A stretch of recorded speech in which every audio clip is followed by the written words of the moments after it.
ॐ जातवेदसे सुनवाम सोममराते यतो निदहाति वेदः स नः पर्षदति दुर्गाणि विश्वानावेव सिन्धुं दुरितात्यग्निः तामग्निवर्णां तपसा ज्वलन्तीं वैरोचनीं कर्मफलेषु जुष्टां दुर्गां देवीं शरणमहं प्रपद्ये सुतरसि तरसे नमः।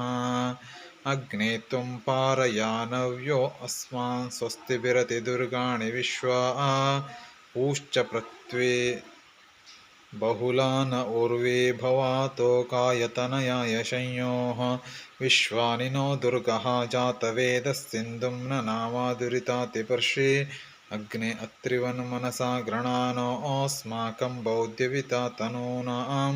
प्रतनाजितगुं सहमानमुग्रमग्निगुह्यं परमासदस्तात्